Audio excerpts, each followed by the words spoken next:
Okay. So we are in second canto, second chapter. We completed second canto, first chapter, the first step in God realization, first step in self-realization. Prabhupada, God realization, he gives a title. I just share the topic summary.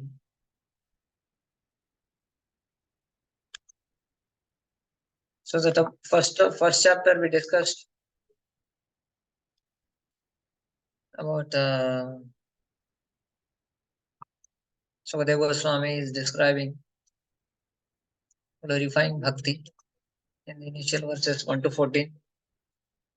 And in the first chapter itself, the topic introduced. Can any of you say about why the Ashtanga Yoga came in between? First, Sukadeva Goswami glorified the Bhakti Yoga process in second canto, first chapter, 15 verses till 15 we saw Bhakti is glorified. But Sukadeva Goswami, we discussed about Ashtanga Yogi meditating on Virat Rupa. Can any of you say why the topic came or anything around that or anything that you remember from that?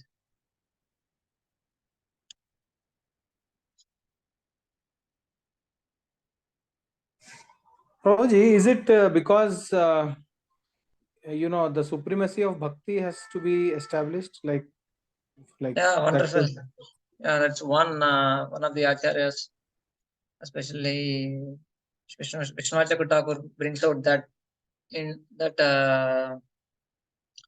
that point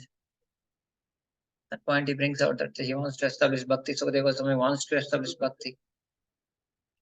So that is one point, definitely. Any other thing?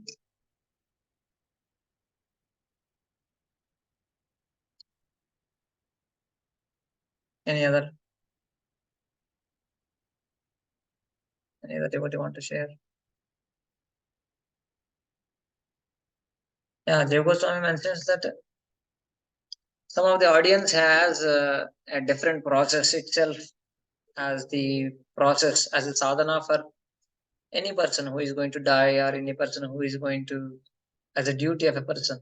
That's what the question, two questions were asked, right? By Parikshit Maharaj to Sukadeva Goswami, that what is the duty of a person in general and in specific who is going to die. So some of the audience has a different opinion. Okay, why not Ashtanga Yoga? So that's why Sukadeva Goswami brought in between Madhyama Prakaran, this topic of Ashtanga Yoga, to establish, compare with that, and to establish, and establish bhakti as the supremacy.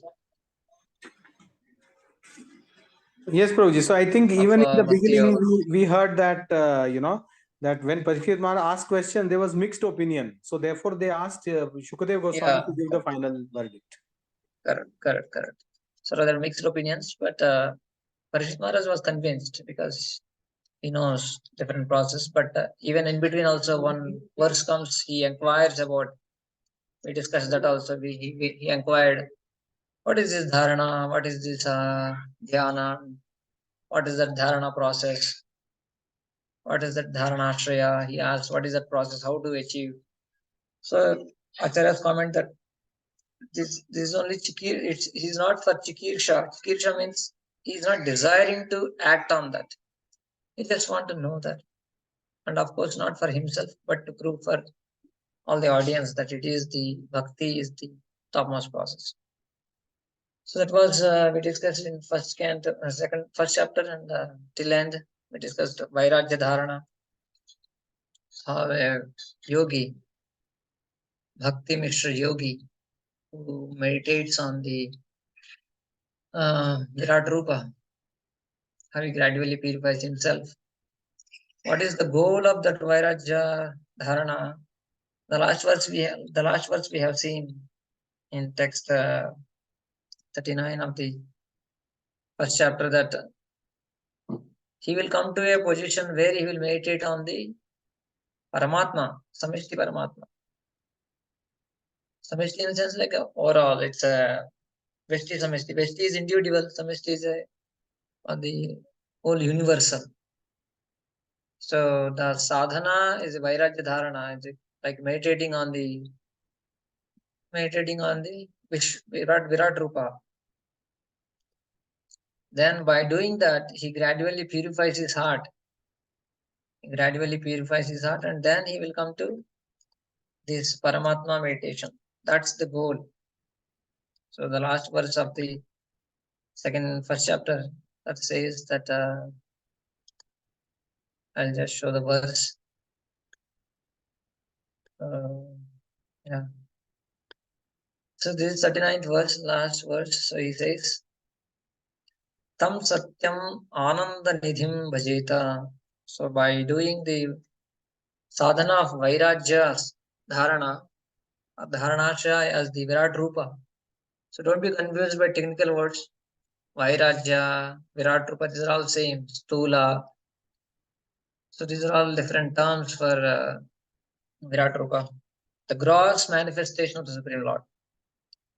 Manifestation is just imagining the different parts of the Supreme Lord, as we have seen in last chapter, first chapter. Different limbs of the Lord, different planets are compared to different limbs, and different limbs are compared to different personalities, the administrative powers. So we have seen that one in the last chapter. So, but the last verse it says that so the end should be coming to the meditation of the Supreme. One should concentrate his mind upon Supreme Personality Godhead, who alone distributes himself in so many manifestations, just as ordinary persons create thousands of manifestations in dreams. One must concentrate the mind on him, the only all blissful absolute truth. Otherwise, one will be misled and will cause his own degradation. Yeah. So that's how Acharya says that he should elevate himself to this. They should come to Satyam Ananda Nidhim Bhajeta. Once he purifies his heart, then he comes to the level of this Samishti Paramatma, Samishti, the Paramatma, the universe. Is the Garbhoda Sai Vishnu, basically. So that's how he should elevate himself by practicing that. That should be the result by his meditating on this Virat Rupa. He gradually purifies his heart in connection. Of course, Prabhupada purports are always giving the slant of Bhakti Yoga, whatever is coming up in the translation. He gives a devotional touch. He gives Bhakti Yoga as the conclusion, as we discussed last time. So that's the last verse, that one should come to this point, that is meditating on all blissful absolute truth. Satyam Anandanidhim, Satyam Anandanidhim Bhajet. So now Sukadeva Goswami, after describing this one, then he will he's going to now the second chapter, Lord in the Heart, is mentioned. I'll just mention that how Sukadeva Goswami is going to describe now the Paramatma meditation, how advanced yogi, an advanced neophyte yogi, advanced yogi meditates on Paramatma, and neophyte yogi meditates on the Virat Rupa, those who have material desires. So purifying heart means reducing the material desire. That should be the result, connotation. When we say that advanced yogi or advanced devotee, similar terms. A devotee also. So when we are saying advanced and neophyte, the main connotation is that they are reducing their material desires to enjoy the material world. Controller, as we discussed, controller, proprietor, enjoyer. All these desires will be keep on replaced by service attitude, replaced by the pleasure of Lord, personality of the Lord. So that's the main understanding. So now the Sukadeva Goswami will describe the meditation of Paramatma, Samishti Paramatma, Garbhoda Sai Vishnu. Siddhananda Gana Swarupam. So till now he is meditating on Virat Rupa, which has Achit as the main ingredients. Achit means Chit and Achit. Chit is like a full of cognizant. Chit is full of cognizance, but Achit is matter. So he is imposing the different limbs of the Lord. He is imposing different parts of the universe on the limbs of the Lord. Though it's Achit, different Virat Rupa, but he's imposing on the Lord. But now he has to gradually come to the meditation on Siddhananda Ganaswarupam, supreme form of the Lord. But before that, Sukadeva Goswami will criticize as he does in the first chapter also, criticizing Karmakanda. Now he criticizes the results. Generally, yogi, when a person practicing yoga, when he comes to pratyahar, dharana and dhyana, mainly he gets the siddhis. Siddhis, we always hear from Prabhupada also, Ashtasiddhis. Ashtasiddhi Navadindike Data, Hanuman Chalisa, they have one glorification of Hanuman. So he has all Ashtasiddhis. These are all products of this Ashtanga Yoga.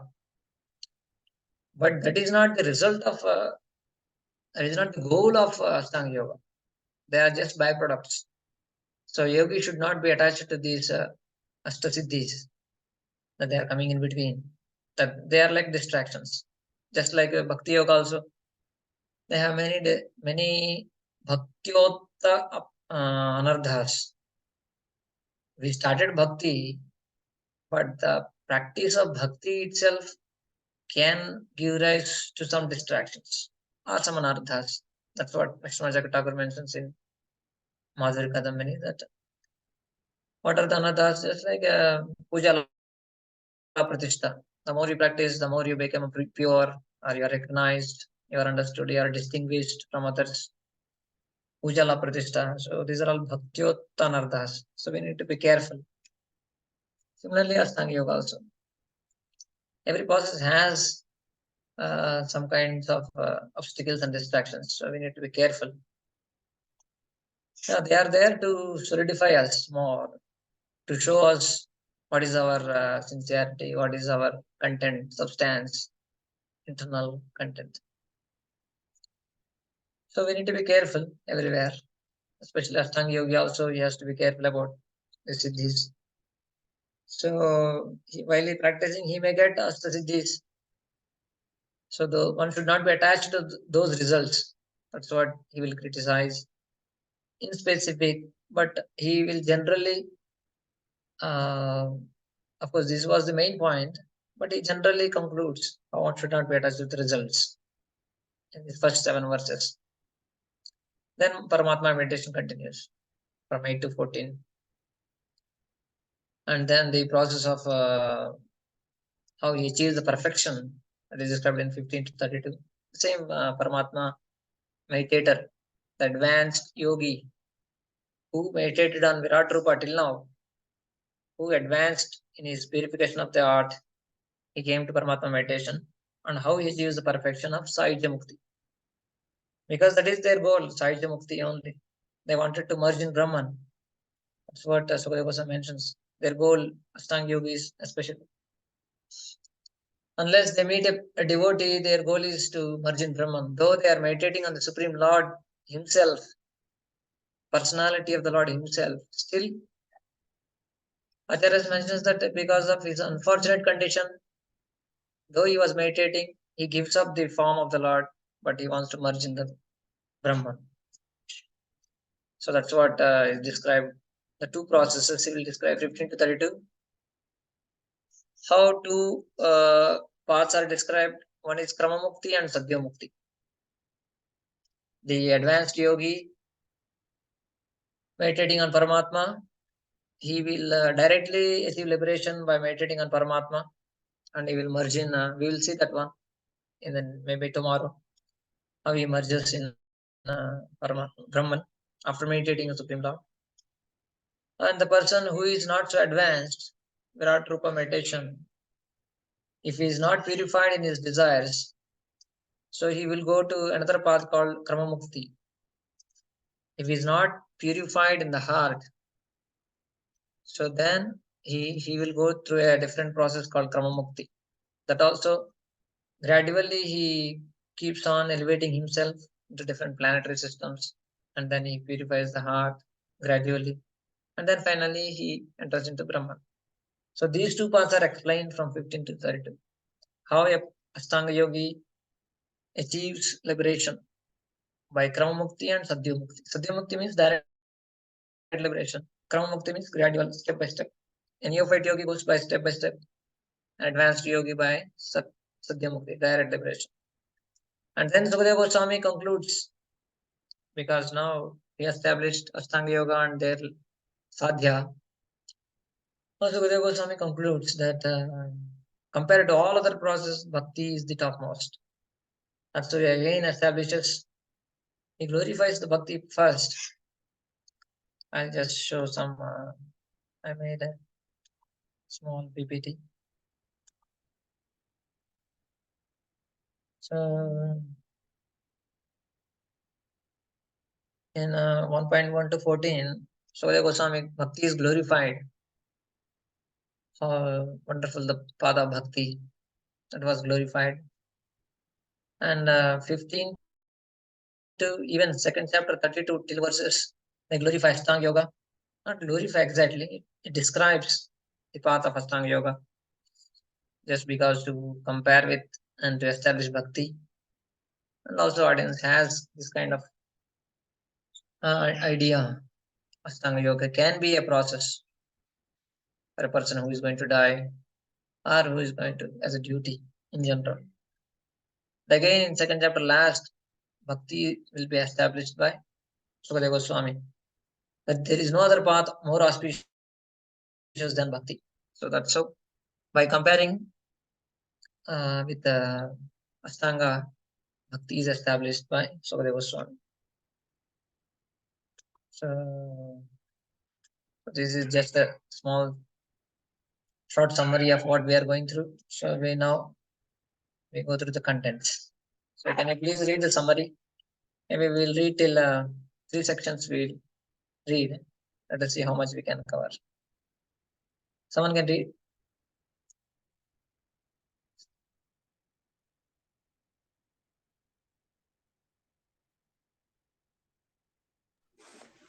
Verses 1-7. Sukadeva Goswami describes the futility of fruity endeavor. The conditioned souls hover in dreams of such heavenly illusory pleasures, but actually they do not relish any tangled happiness. He thus recommends that the necessity of life be kept at a bare minimum so that one can become fixed in devotional service, by which one can end the conditioned state of existence. Yeah, next verse. I said, verses 8-14. The Lord in the heart is described. The process of meditation should begin from the lotus feet of the Lord and progress to his smiling face. This gradual process will purify the intelligence. The Virat Rupa meditation 2.1 to 22 to 39 is a perquisite to meditation on the personal form for those who have not yet developed a sense of loving service unto the Supreme Lord. Verses 15-32. Sukadeva Goswami describes how a successful bhakti yogi who is able to quit his body as he likes can purify himself of material gross and subtle bodies, extinguishing all material desires. After pushing his life here through the cerebral hole and gradually ascending through the higher planets, he can at last pierce the outer coverings of the universe and enter into the kingdom of God. This process was described personally by Lord Krishna unto Brahma. Verses 33-37. So this process, no, Prabhuji, we'll pause here because tomorrow we'll continue that section. Mostly maybe 15 to 20 verses we may cover today. Actually, these 2-3, actually second canto is a little bit technical and it's also afternoon time. I don't know how much you are comfortable. But still, as a austerity, we need to go through. But it takes time. Prabhupada purports also quite big in second canto to explaining and detailing. So, but our time is quite less. One period for one chapter. Of course, 2 classes, 4 hours for one chapter.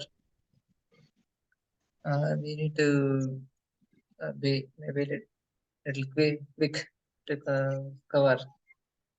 We'll try, but we want to cover. We want to also understand what exactly is going on, textual wise. At the same time, purports also. Purports also very profound, giving the practical applications and what imports the text.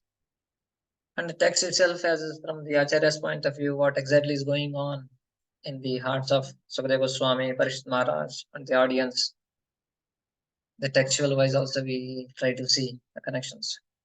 So as mentioned here, this summary is mostly from Prabhupada purport's point of view, as I discussed last time also.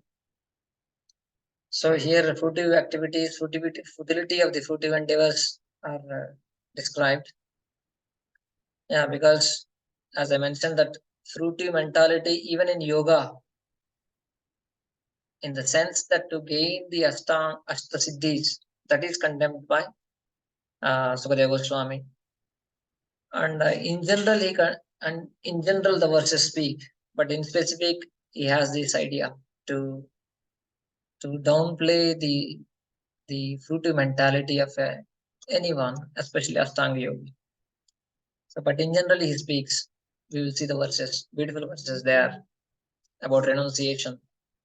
But in general, they speak the fruitive mentality. So, yeah, how we should not be attached to dreams of such heavenly pleasures. These are all fruitive endeavors, fruitive mentality. For that, he recommends, to avoid, to negate the fruitive mentality.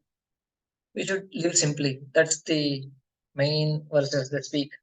How one should live bare minimum, with bare minimum. That's what the verses speak. And then he will start with Paramatma meditation in the 8 to 14.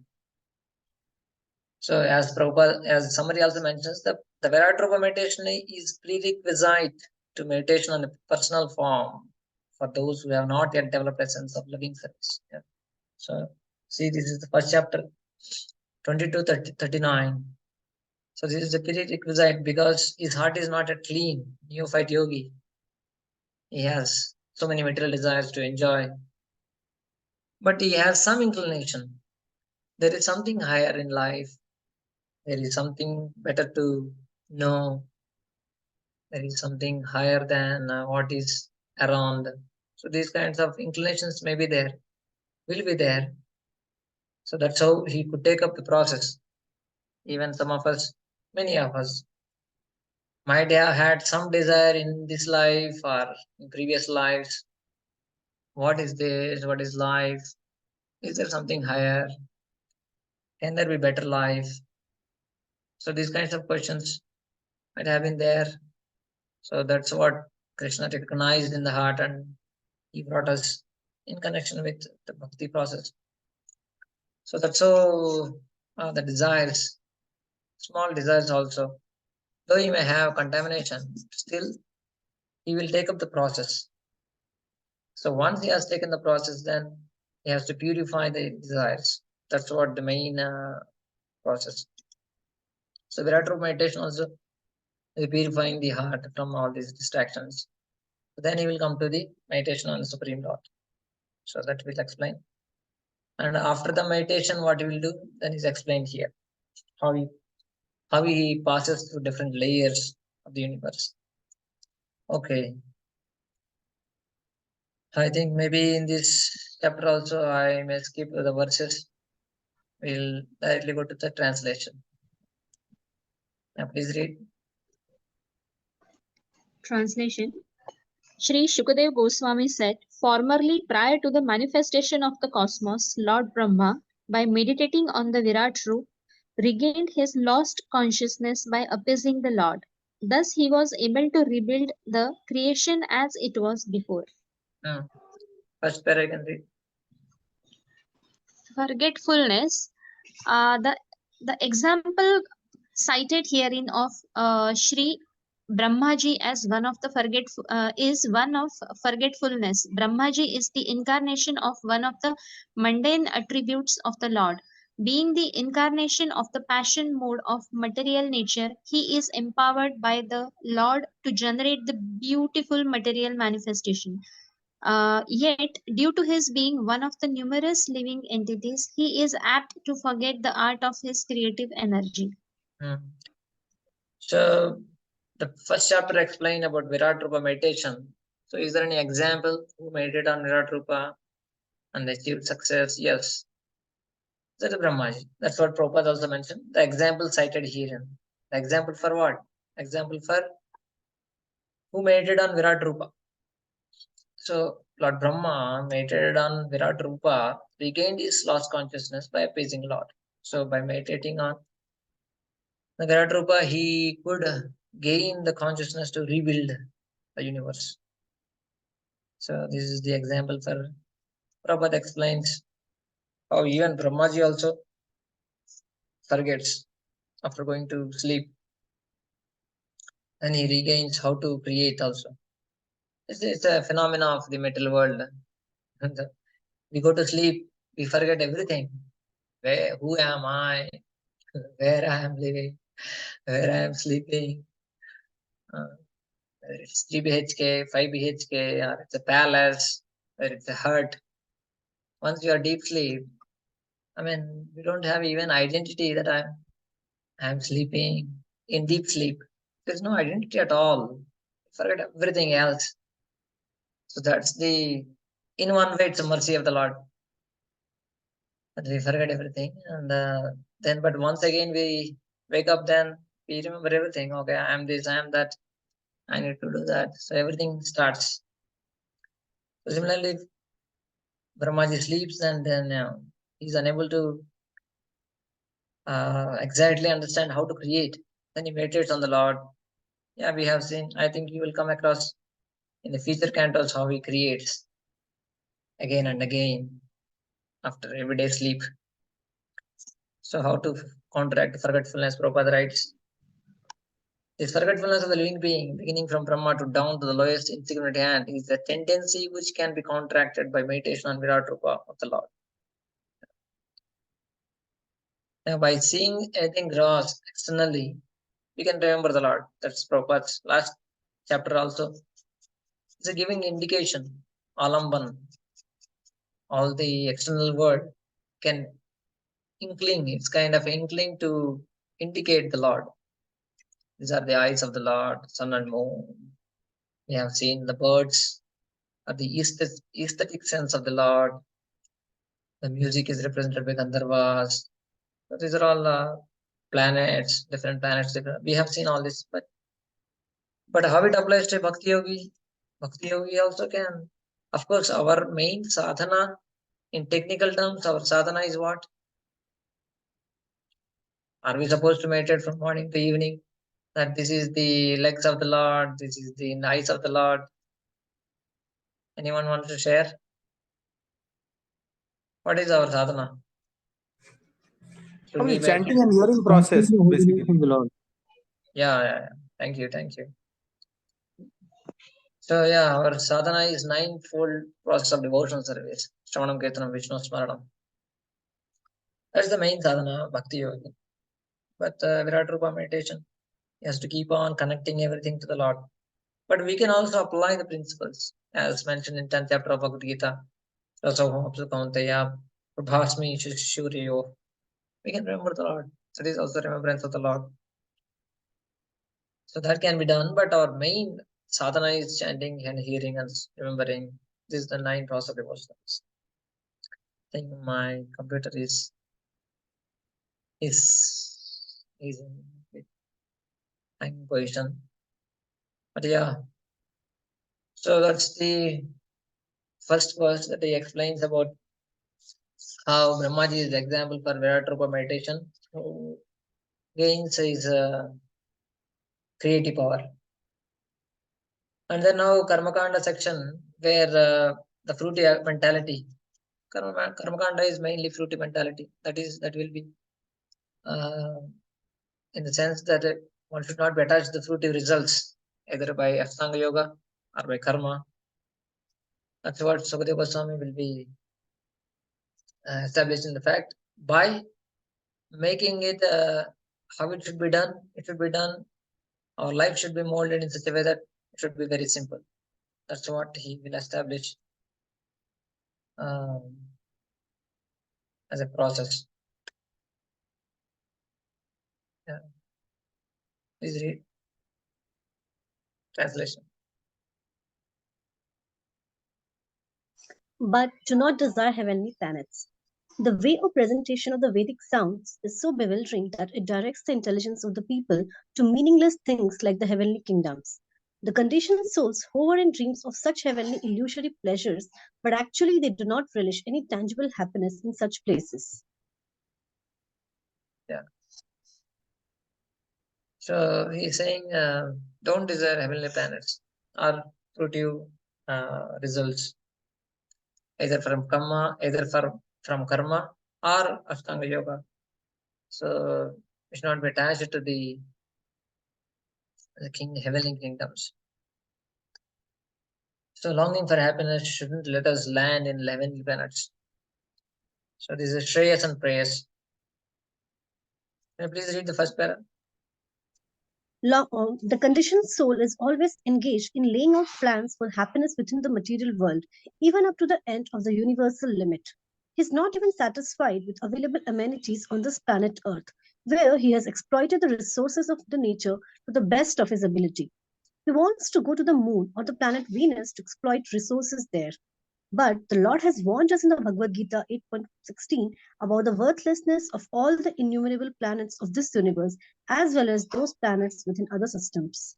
Yeah. So Prabhupada in 1960s, 70s, he's saying that he wants to go to the moon to exploit there the resources. So yeah, that's the nature of the tendency. That's the tendency of that's the material nature, conditioned nature. Wherever he is longing for happiness. But wherever he is, especially in these material conditioned planets, it's very difficult to be fulfilling that kind of longing. So that's what Prabhupada is highlighting that point. Why not heavenly planets? Because there also there is no immune to birth, old age, disease and death, because they are misery only. So even up to Brahmaloka, yeah, all planets are filled with misery in the sense that definitely there is no birth and death as we understand, because higher planetary systems there is no kind of a birth and death, but still there's a lot of anxiety, just like in the heavenly planets. They have a Daivas or some Sangram. They always keep on envying each other and trying to fight with each other with the different kinds of resources. And in subtle ways, they are filled with some kinds of anxieties. Up to Brahmaloka, Abrahma Bhavana Loka, Punaravartina Vachana. Even if there is no kind of a gross misery or subtle misery, but still it's temporary. That's the main point Prabhupada always brings out. Still, what do you gain? Right? He says that let us suppose we don't have any kind of a disease. We are very good in health. We have a good family, good children. They have good studies and everything going well.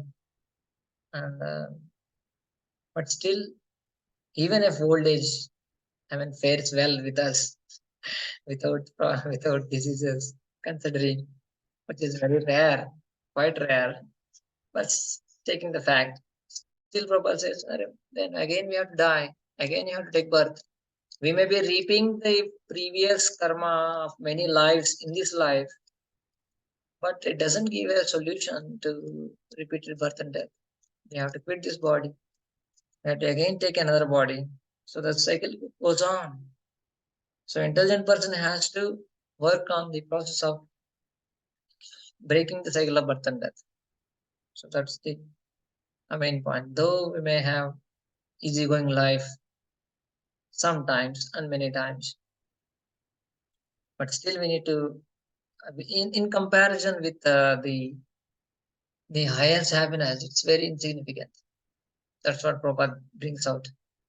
He compares, it's like though it's a life is a very easygoing and very happy, still he compares it's hardly just like a dry meal compared to the full feast before us as a spiritual reality. Life with Krishna is considered like a full meal, but compared to all kind of, though it appears to be very happy going. So that's the main point Prabhupada brings out. So where is real happiness? The real happiness is in kingdom of God, where no one has to undergo the pangs of material existence. So that's what Prabhupada brings out. Someone can read the highlighted portion.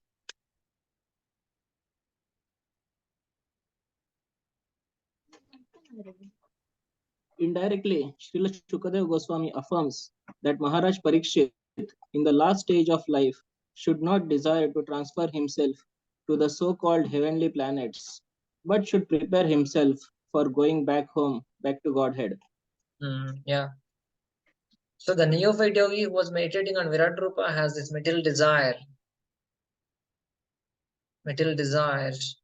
to enjoy either in this world or the upper planets. So that should not be happen to Parikshit Maharaj. Of course, he is not desiring at all, but it's just Prabhupada is bringing out forms that should not desire himself to go to heavenly planets, but should prepare himself to go back to Godhead. It's a kind of a caution. It's giving a caution. Don't desire anything. Because this desire itself, the desire has to be purified. That's what we discussed, that a neophyte yogi has this desire to enjoy. Everyone has a desire. That has to be purified. Someone should not desire to go to higher planets. So many slokas in Gita you might have read, you might have understood and realizing that higher planets are just like a person desires to go to America. All Indians has a great, all Indians, many of the Indians, may not be all. Everyone has the craze to go to America, thinking that yeah, America is quite rich, quite happy place. There is no misery at all. Everything is good. Everything is happy. That's what we imagine. So there is saying that the grass on the other side is always green. Right. So, but statistics shows how much they are also, people are in great misery, especially the mental anxieties, depression. They may be very rich, they may have so much of wealth, but still so much of different kinds of miseries are prominent in even the so-called advanced countries. Similarly, upper planets, comparing to India to America, compare the Earth planet to heavenly planets, same. So that's why we should not desire to transfer ourselves. That's what Sukadeva Goswami is kind of a giving caution. Okay, please read the translation. For this reason, the enlightened person should endeavor only for the minimum necessities of life while in the world of names. He should be intelligent. He should be intelligently fixed and never endeavor for unwanted things, being competent to perceive practically that all such endeavors are merely hard labor for nothing. So should endeavor only for highest purpose. Syada pramatto vyavasaya buddhi. So one should be focused mind.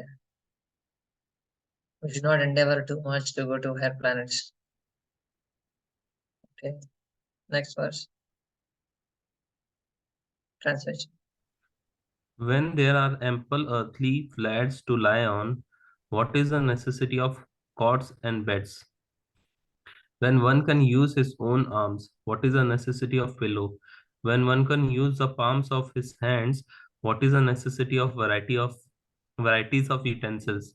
When there is ample covering or the skins of trees, what is the necessity of clothing? So now as previous verses, we see that the fruitive mentality, fruitive labor, desiring to go to heavenly planets is criticized. And what one should do? One has to take a Bhagavad Dharma, path of simple living, high thinking.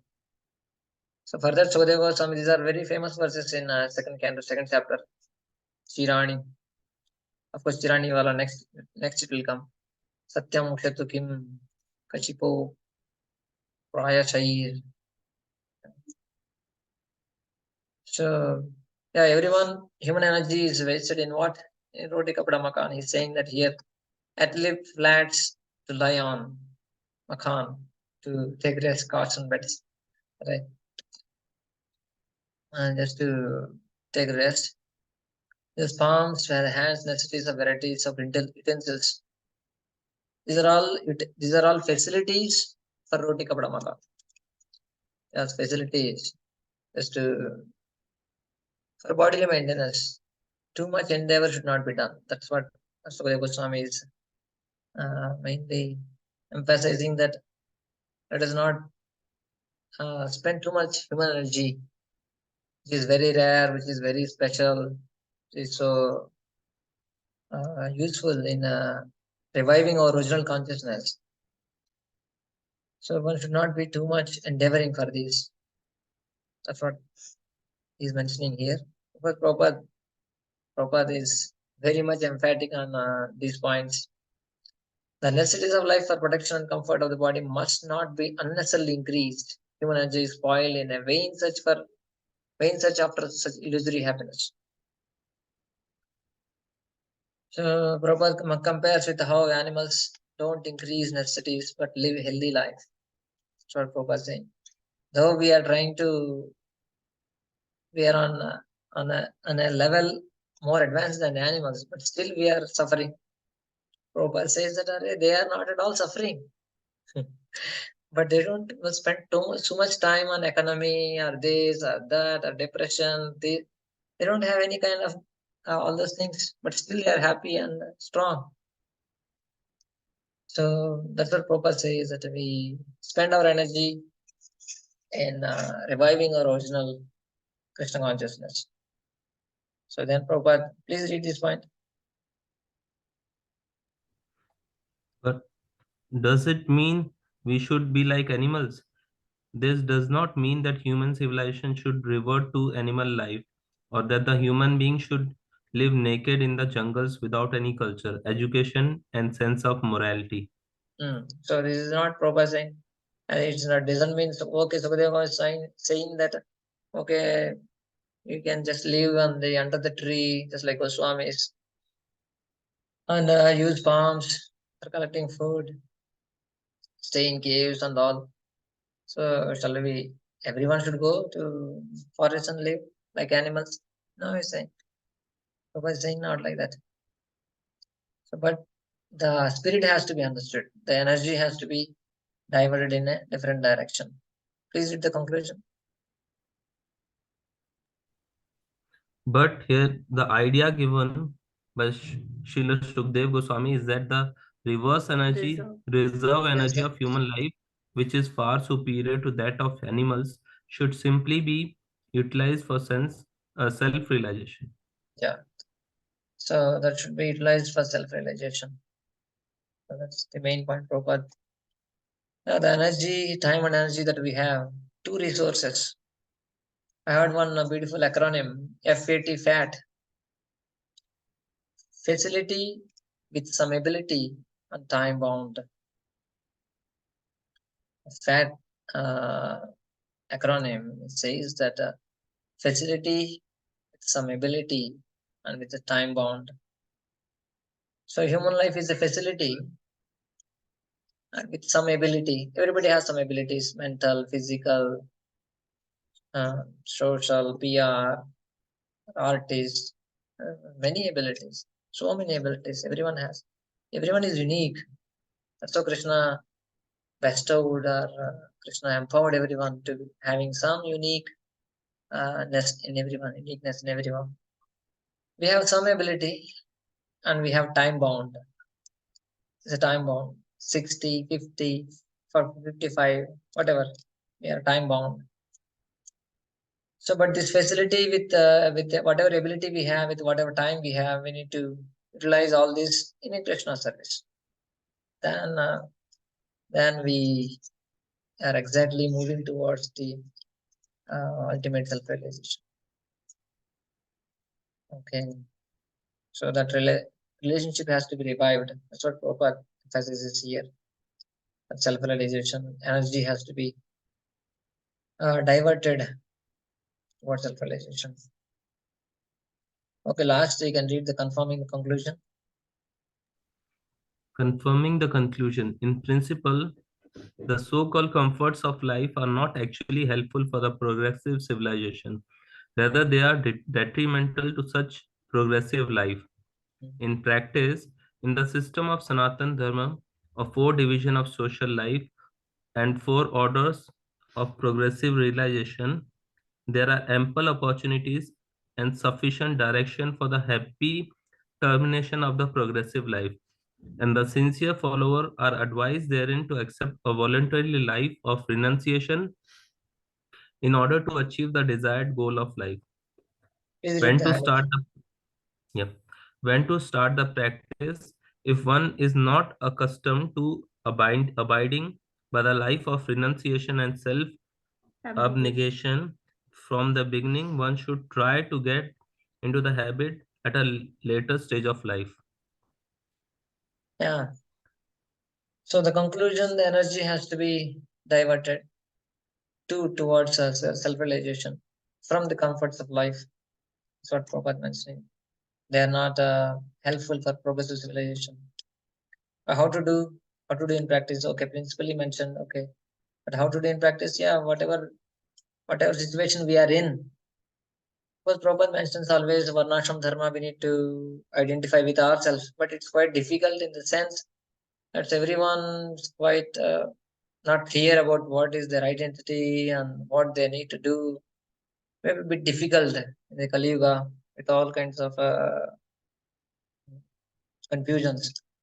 But still, whatever one can do for Krishna and whatever can earn with integrity and spending with compassion, that principle has to be followed in especially in Grastashram. And with whatever intelligence we have, whatever ashram we are in, this need to be adjusted. Adjusted all these situations towards the achieving the desired goal of life. That's the main point Prabhupada is bringing out. One should try to get into the habit at a later stage. Better late than never. So that means to practice. Okay, we'll recite this verse.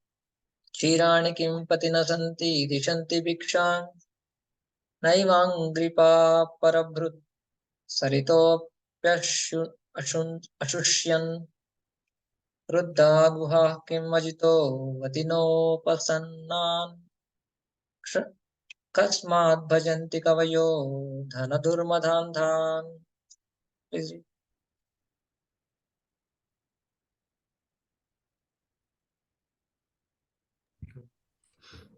Continued the theme. No. Continued the theme. Translation you can read. No fruitive labor with a desire for heavenly planets, then what to do? Path of Bhagavad Dharma and details. Are there no torn clothes lying on the common road? Do the trees which exist for maintaining others no longer give alms in charity? Do the rivers being dried up no longer supply water to the thirsty? Are the caves of mountains now closed? Or above all, does the Almighty Lord not protect the fully surrendered souls? Why then do the learned sages go to flatter those who are intoxicated by hard-earned wealth? So simple living, what Sukadeva Swami is trying to criticize people who are trying to fruitive labor, trying to endeavor hard to get the heavenly happiness or comforts. But one should live simply. How one should live simply explained in the previous verse also. And here he's saying in a rhetoric way, he's saying the questions he's asking, rhetoric questions. In the last verse, he said about the Roti Kapada Makan, are there not caves? or they are not flat. What is the need of cots and beds? What is the need of pillows? So he said in this verse he's giving a more and a different way. The same thing in a different way. Are there not torn clothes lying on common road? Maybe you can mute, I think.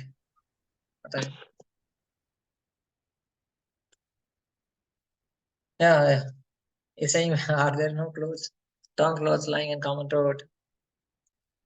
Or there are trees and rivers which are supplying water and foods for the thirsty and hungry?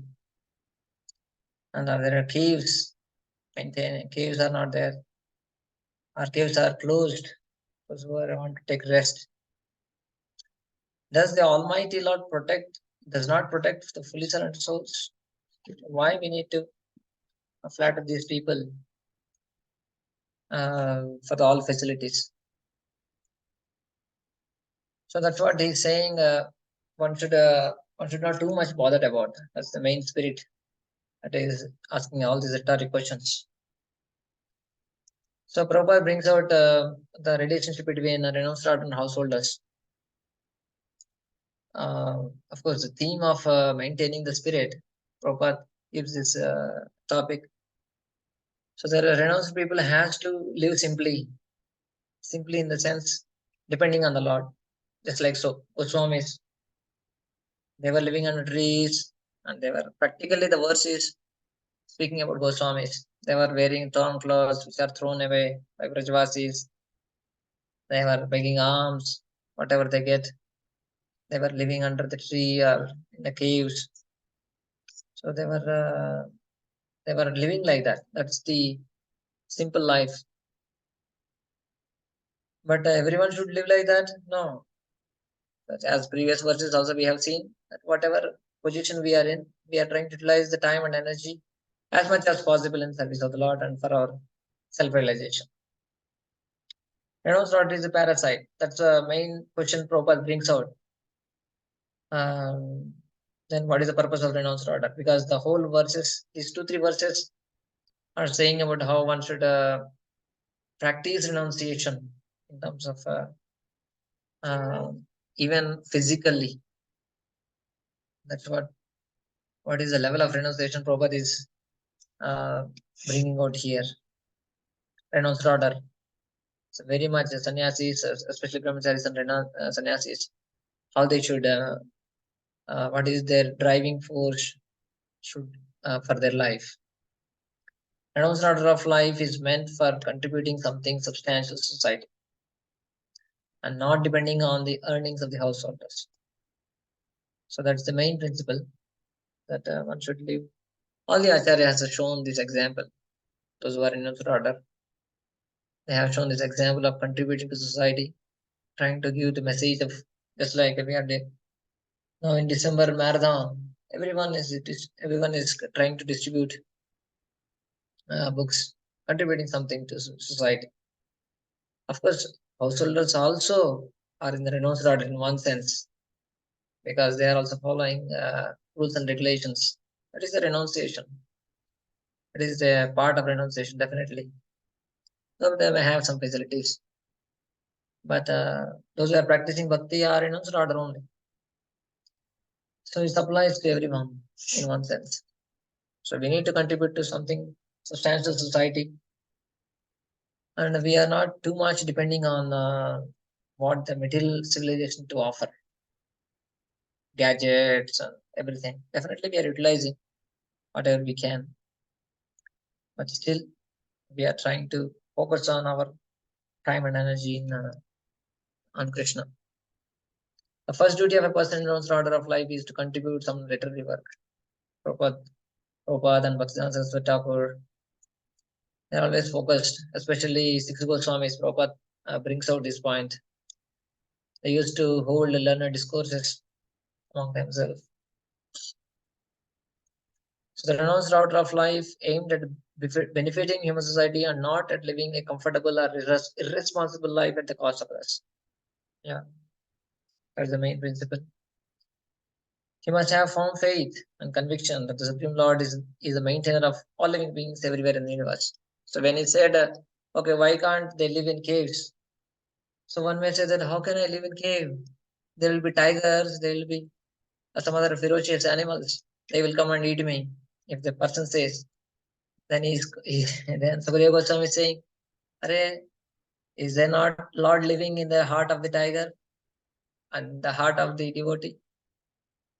So why there is a fear? So that's what the comment of Prabhupada also. He must have firm faith and conviction that Supreme Lord is maintained. He is there in the heart of everyone. So why would he neglect the maintenance of the surrendered soul? That would the firm faith of the devotee, and in specific, the renounced order. You should have firm faith that the Lord will protect me. And that is also one of the limb of the surrender. We have seen 6 limbs in the 18th or 19th chapter. So this is one of the limbs that Lord will protect me. Lord will protect me. And Lord is the only maintainer. These two are the 2 limbs out of the 6. So these are all, of course, Prabhupada gives the example of Haridas Thakur. Can someone read this story? Prabhupada quotes in purport. Haridas Thakur. Yeah, please read. Haridas Thakur, a great devotee of Lord Sri Chaitanya, used to live in such a cave, and by chance a great venomous snake was a co-partner of the cave. Some admirer of Thakur Haridas, who had to visit the Thakur every day, feared the snake and suggested that the Thakur leave that place. Because his devotees were afraid of the snake and they were regularly visiting the cave, Thakur Haridas agreed to the proposal on their account. But as soon as this was settled, the snake actually crawled out of its hole in the cave and left the cave for good before everyone present. By the dictation of the Lord, who lived also within the heart of the snake gave preference to Haridas and decided to leave the place and not disturb him. So this is a tangible example of how the Lord gives protection to a bona fide devotee like Thakur Haridas. Yeah. So that's how our faith has to build in day by day, though we may not be able to practice at this level right now, but that should be at least our upcoming goal, to have faith in the Lord at different levels, definitely. Okay. Can someone read the summary? Everyone can become a fearless and honest person if his very existence is purified by discharging the prescribed duty for each and every order of life. Yeah. Prescribed duty, purified, fearless, and honest. One can become fixed. Yeah, please. One can become fixed in one's prescribed duty by faithful oral reception of Vedic instruction and assimilation of the essence of the Vedic knowledge by devotional service to the Lord. Fixed in prescribed duty, faithful oral reception. Yeah, devotional service. So here prescribed duty, once you follow prescribed duty, the prescribed duty has to purify us, purify the desires in the heart. That's the meaning of Varnashram Dharma. The whole Varnashram Dharma, the goal is to purify the heart. The whole system of Chaturvarnya Maya system, Krishna created in fact, the whole creation itself is to purify the heart of the conditioned soul, who is longing to enjoy, having the contamination of this bhoga vritti to seva vritti. So the whole creation itself and the whole system that Krishna created, just like jail, just like Prabhupada always gives the example of jail. The purpose of the jail is not to punish, as we always discuss. The purpose of the hospital is not to give the pain to the patient. The purpose is something different, to reform, to cure. Similarly, the material world also. So purify, the prescribed duty has to purify the heart. And the purified heart only, there will be fearlessness and there will be honesty. So that's why Prabhupada said, everyone can become fearless and honest if his very existence is purified by discharging prescribed duty. That's what I wrote.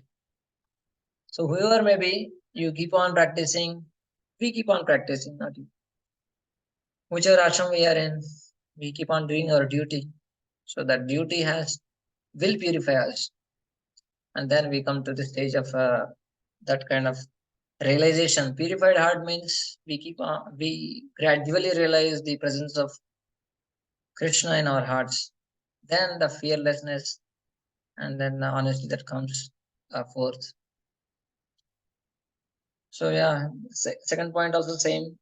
So we keep on practicing devotional service. The faithful all reception will happen. Then we are fixed in prescribed duty. So by doing our devotional service, hearing, then we are established in our prescribed duty. Whatever we are doing, either we are brahmachari or grihasthas, where we are by hearing it we are fixed in our duty. Yeah. Please read next verse. Translation.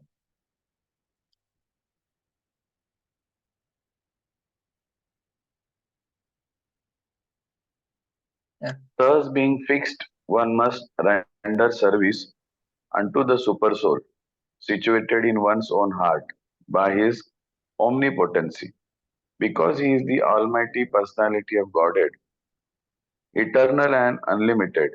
He is the ultimate goal of life, and by worshipping him, one can end the cause of the conditioned state of existence. Yeah.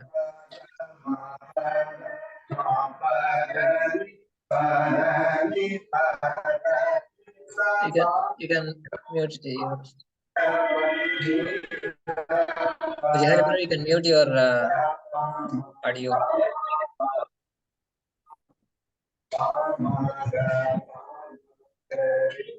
Hare Krishna. Prabhuji, can you make me co-host? I can mute for you.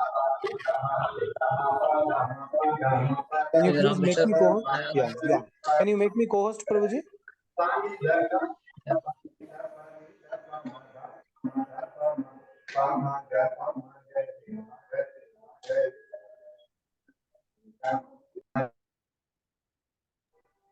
Yes, done. Thank you, Prabhuji.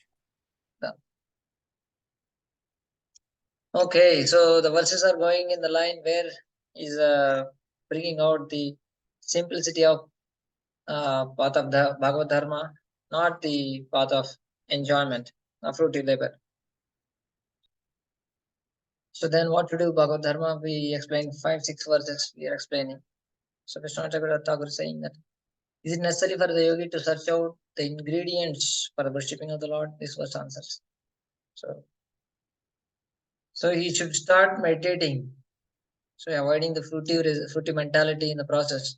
Now he starts meditating on the Supreme Lord. Now the Ashtanga Yogi is gradually progressing. In between the results, fruitive results, he should be careful about. And then he should start meditating on the Paramatma, the Bhajeta. The word Bhajeta used, one must worship, is explained. So that will be explained in the following verses. So Prabhupada writes about how everyone is seeking satisfaction, but by service, one seeks satisfaction. By service only one can be satisfied. Everyone is serving someone or other. So, but one should search out the ultimate object to serve. Every one of us is searching after real happiness in life, namely eternal life, eternal unlimited knowledge and unending blissful life. But we are searching in a wrong place. Searching for right thing, but in a wrong place. Right? Sometimes it happens. We might have lost something, and we will be searching somewhere else. But we will not get that one, either phone or watch or whatever. Sometimes we may forget in one place and we will be searching in another place. And it's very difficult to find that thing in that place. So definitely everyone is searching for the right thing, but unfortunately in a wrong place. That point has to be understood. That point always Prabhupada brings out in front. Yeah, please read these two. Paras. The baby in the lap of his mother is naturally attached to the mother, and the mother is attached to the child.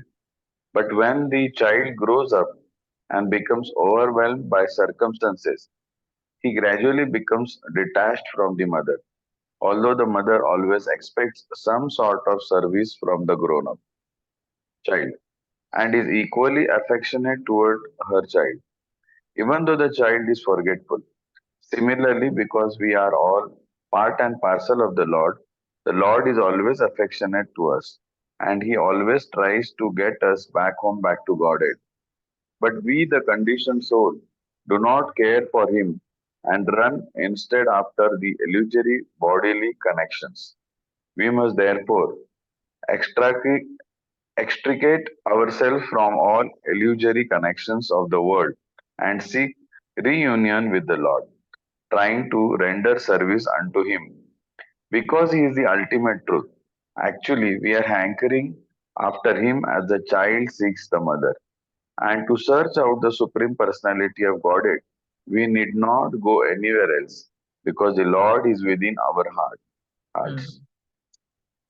Prabhupada brings out the 2 points also here, the service attitude that we are looking for, how we are disconnected from the Lord. Same time, the Paramatma meditation, the topic also Prabhupada is connecting here by saying that we need not go anywhere else because the Lord is within our hearts. Yeah, definitely. Sarvasya chaham hridi sannivishto matta smritirjnanam apohanam cha. So He is there in our hearts, definitely. So who is there in our heart? In technical terms, is the Paramatma manifestation is there in our hearts, definitely. Krishna is there in our hearts. So Prabhupada is bringing out the beautiful analogy of the baby, in relationship with mother, how he can be only satisfied in the service of the mother, in the shelter of the mother. So, yeah. First, Prabhupada, many points he brings out. The responsible life that we have here. So, if the Lord is in the heart, why we need to go to temple? So, for common man, these holy places are centers for learning about the science of God. If temples are centers of learning, then why people don't go? Because you said temples are learning. Because people are not at all willing. So that's the main point. The people in general have become uninterested in such places. That's the main problem with the whole education system also. They take out God from the picture. Then people think that education means the more you are advanced, means the more you come out to be a religionist. You come out of the so-called religion. That's the main understanding of education. Then who is more responsible? Prabhupada focuses on leaders, all the leaders. Yeah, that's one part. Definitely, they are responsible how they are leading the whole society. If the leader, as Bhagavad Gita also says that Sreshta, so the Sreshta people has to be very ideal. If they are foolish leaders, then everyone will become like that. Yatha Raja Tada Praja. So Prabhupada bringing out different facets of different points. But the main theme, that background is going on, that how the Paramatma meditation will start. The yogi, Ashtanga yogi, has to start Paramatma meditation by focusing on the Lord, by leading a simple life. In a sense that by leading a simple life, by not desiring fruitive results from Ashtanga yoga, one should leading a simple life. One should lead a simple life, and then one should start performing meditation on the Supreme Lord. Okay. Yeah, please read the translation. In the Vedas, yes. Who else but the gross materialists will neglect such transcendental thought and take to the non-permanent names only, seeing the mass of people fallen in the river of suffering as the consequence of accruing the result of their own work? So now the Dharanashraya meditation, Dharanashraya, the advanced yogi, those who are purified, it is being now established in these verses, upcoming verses. who worships the Lord, devotees of Bhakti Mishra, is was who neglects that worship, materialist. Right? Rhetorically is saying, kastam, anadritya, paranuchintam. Who else but materialists who neglects the worship of the Lord? So that's how he is. Those who are trying to endeavor for material enjoyment, they will only neglect the Lord. So Prabhupada brings out that point. Yeah, this we can read. In the previous verse, it is suggested that one should think of the super soul, which is one step higher than the impersonal thought of Brahman, as it was suggested in the case of contemplating the Virat Rupa of the personality of Godhead.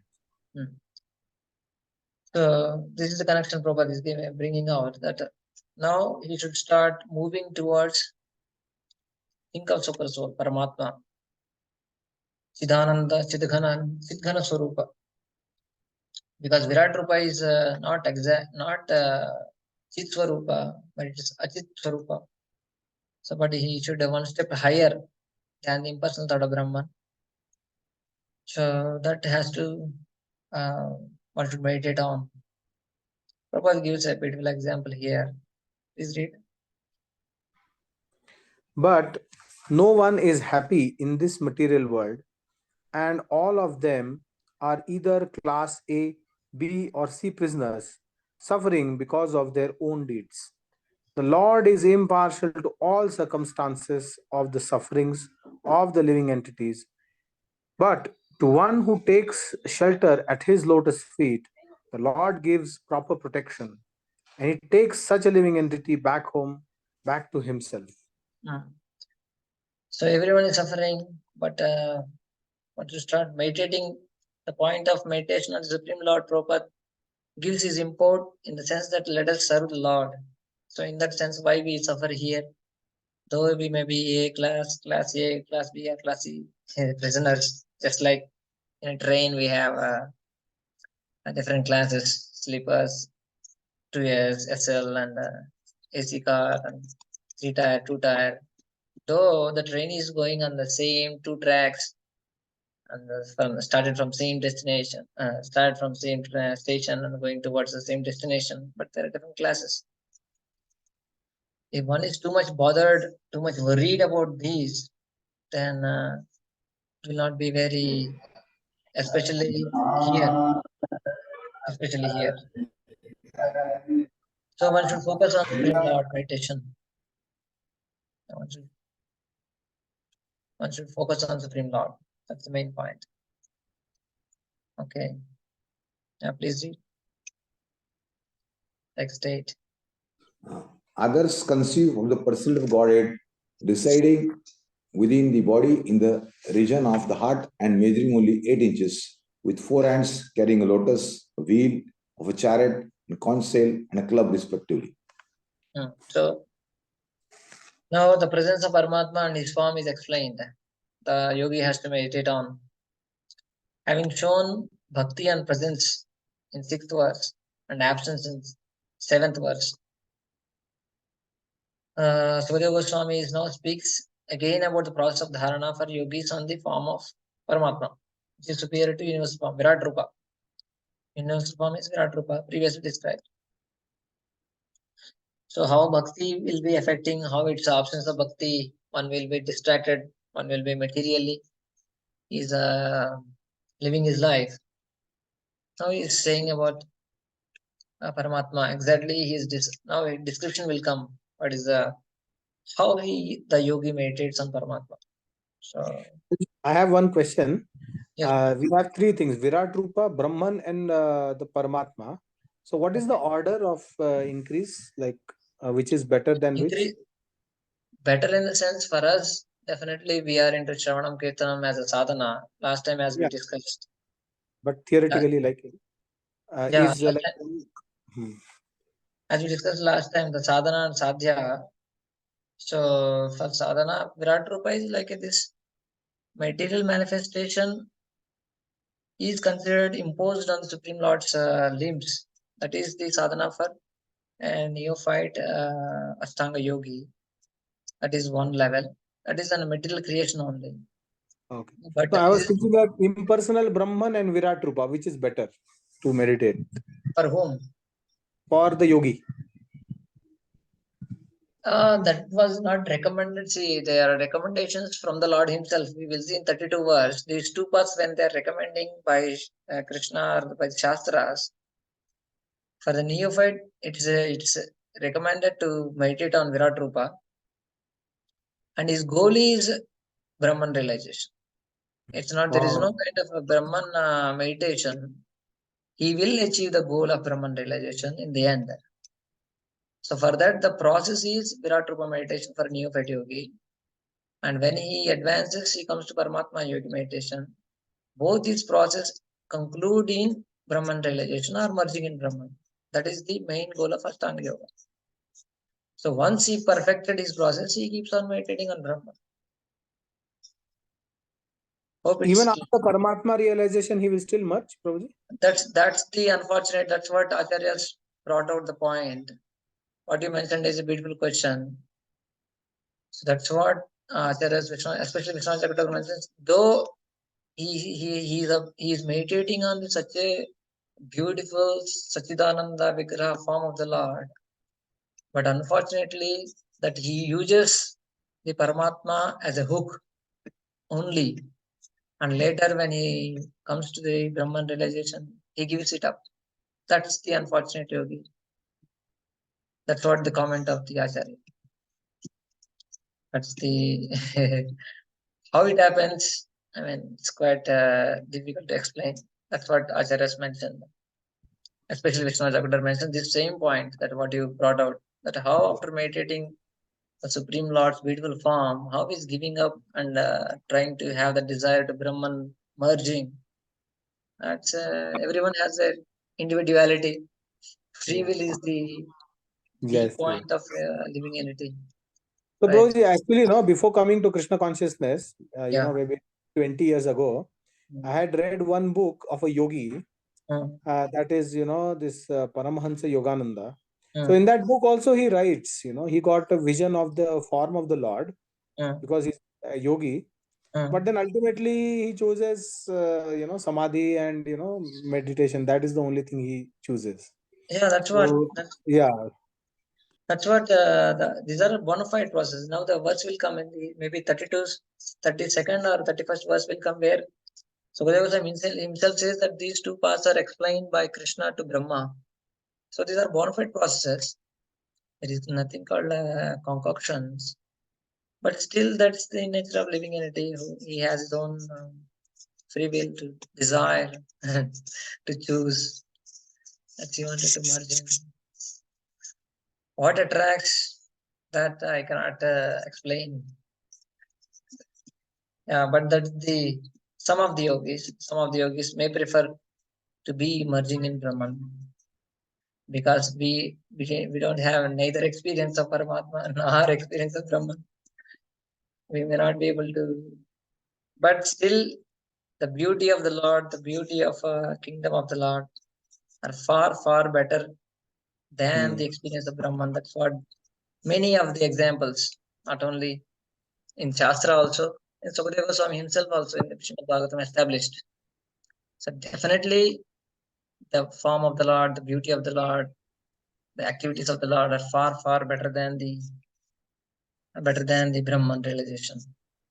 That's the conclusion. Thank you. Yes. Thank you. So yeah, here Paramatma meditation is starting.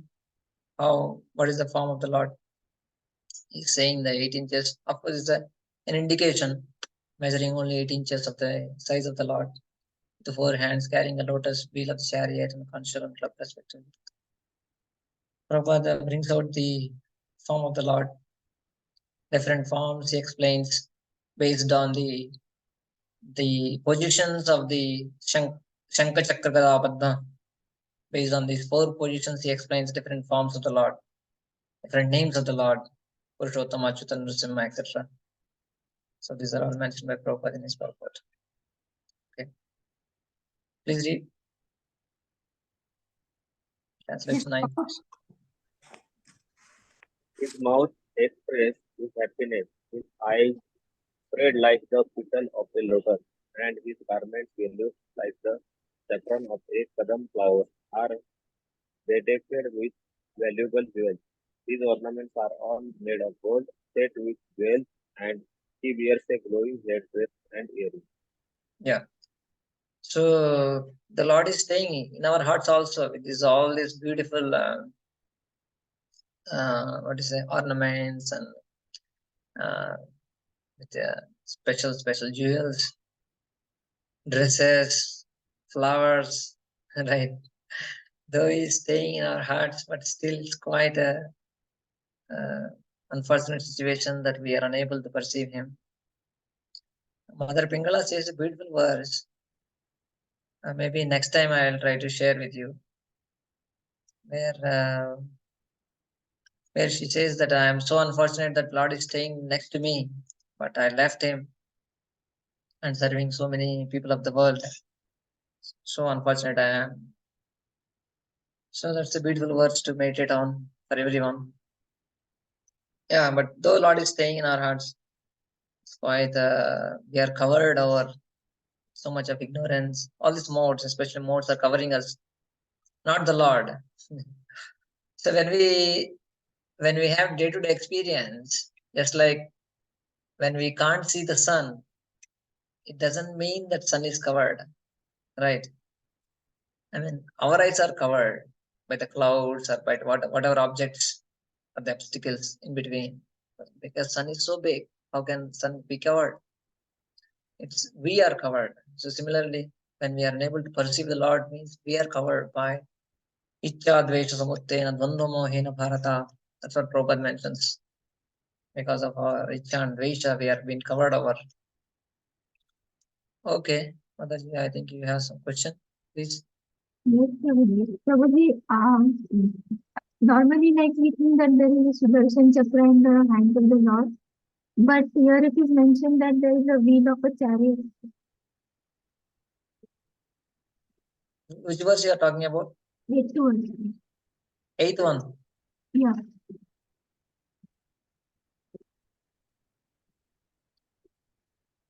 Where is the wheel of chariot?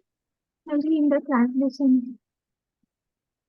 His name is mentioned, Chakri. No.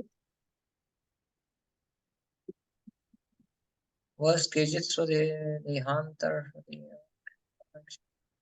Adeshamataram Purusham Vasantam Chaturbhujam Kanjaradanga Shankam Radhanga Shankam Radhanga Shanka Adadharam Dharanaya Smaranti. What Prabhupada translates? Vasantam. Kanja is a lotus, Chaturbhujam 4 hands, Kanja, Radhanga, the wheel of chariot. Okay, you are saying Sudarshan Chakra or wheel of chariot. What is the why it's mentioned the wheel of chariot? Yes. Oh, Sudarshan Chakra and wheel of chariot.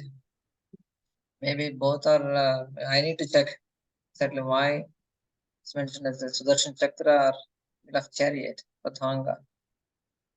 Maybe I'll check and let you know.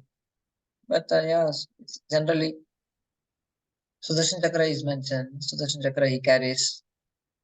Radhangapani. Radhangapani is the name came from that famous pastime of Bhishmadev, Arjuna and Krishna on the chariot on the battlefield of Kurukshetra. When he picks up the wheel, that's where that name came, Radhangapani, the Lord one who holds Radhanga, the wheel of chariot in his hand, Radhangapani. But whether he carries always the Radhangapani or the Sudarshan Chakra, generally he carries Sudarshan Chakra always. But here wheel of the chariot is written. Maybe I'll just check and let you know.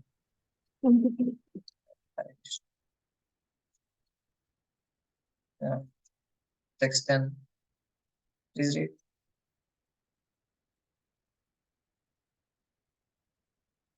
His lotus feet are placed over the whorls of the lotus-like hearts of great mystics. On his chest is the Kaustuba jewel engraved with a beautiful calf, and there are other jewels on his shoulders. His complete torso is garlanded with fresh flowers. Yeah. More description is given about his appearance. Sasankachakram, Sakirita Kundalam, Sabita Vastram, Sarasiru Vekshanam, Sahara Vakshasthala Shobhikaustavam, Namami Vishnum, Sirsa Chaturbhujam. Beautiful verse is there where says Sasanka Chakram, Sakirita Kundalam, Shanka Chakra, Kirita, Kundala, Kundal, Karna Kundal, Sapita Vastram, wearing a beautiful Sapita Vastra with an yellowish garment. Sarasiru Hekshanam, he has the lotus eyes. Sahara Vakshasthala, Shobhikaustavam, Kaustubh jewel is very good, very much engraved, very much shining on the chest of the Lord. Here also detail is given, engraved with a calf. Kaustubh jewel has engraved with a beautiful calf also in that. So that's the beauty of the Lord mentioned here. Okay, text 11. Please read.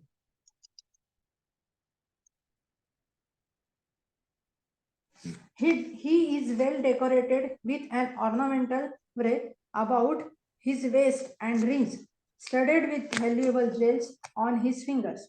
His leglets, his bangles, his oiled hair curling with a bluish tint, and his beautiful smiling face are all very pleasing. Please read the purport. The Supreme Personality of Godhead is the most beautiful person amongst all others, and Srila Sukadeva Goswami describes every part of his transcendental beauty, one after another, in order to teach the impersonalist that the personality of Godhead is not an imagination by the devotee for facility of worship, but is the Supreme Person in fact and figure. The impersonal features of the Absolute Truth is but his radiation, and as the sun rays are but radiations from the sun.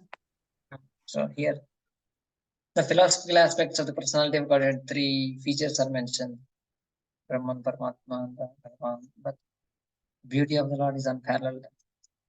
I continue.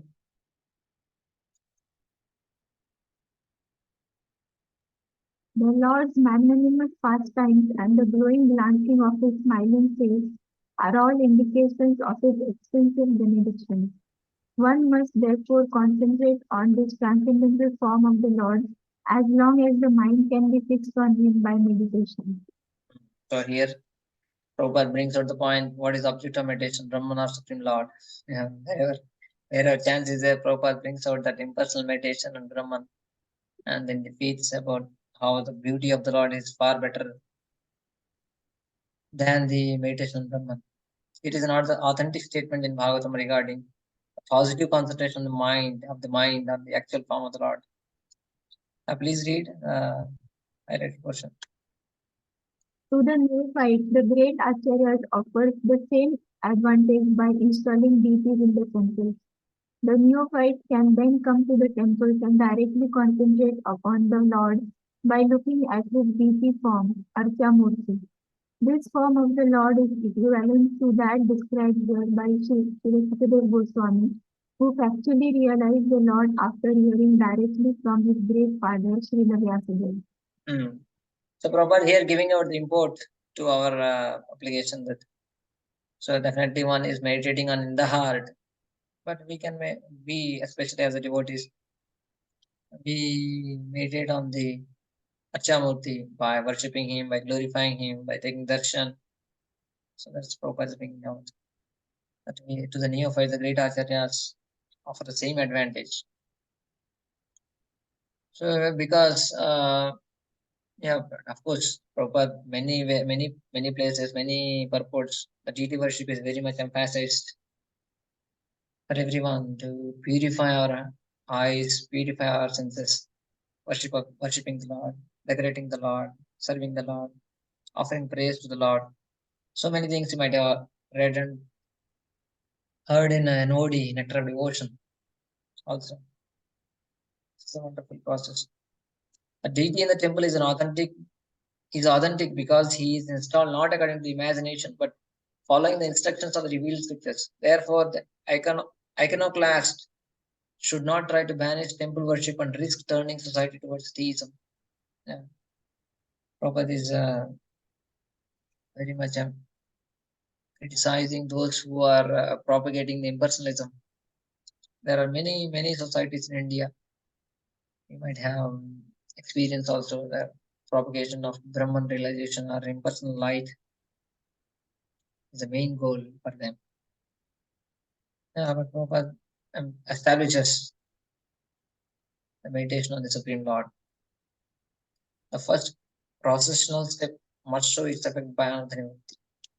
So Prabhupada is more giving a practical application also here that so the meditation has to bring about the Anardhanivrutti. As I mentioned that meditation on Virat Rupa has to manifest in terms of purification of the heart from Anardhas. Similarly, meditation on the Supreme Lord has to, the first processional step means the first thing should happen is that Anardhanivrutti. So that Anardhanivrutti is the main symptom of that we are doing proper meditation on the, or meditation in the sense that we are trying to practice spiritual life, right? Practicing either sadhana bhakti.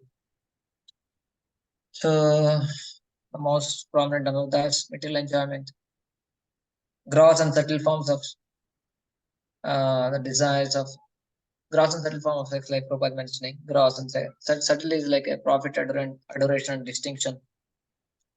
As Prabhupada is bringing out, gross and subtle forms of lust has to be eradicated. That's the main first step in the purification of the heart. The vairagya, the detachment has to arise from this gross and subtle lust. Okay. Yeah, you can So, read this. when we take darshana, that is why we are, advised to take the darshan of lotus feet first. Huh? Yeah.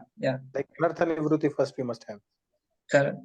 In the sense that the more, of course, Prabhupada will I think in the upcoming paras, he will describe the meditation process. But yeah, we start from the lotus feet. We start from the lotus feet, gradually rise to towards the face of the head of the Lord. And the result should be in terms of detaching from the material enjoyment. Yeah. We will come to that purport.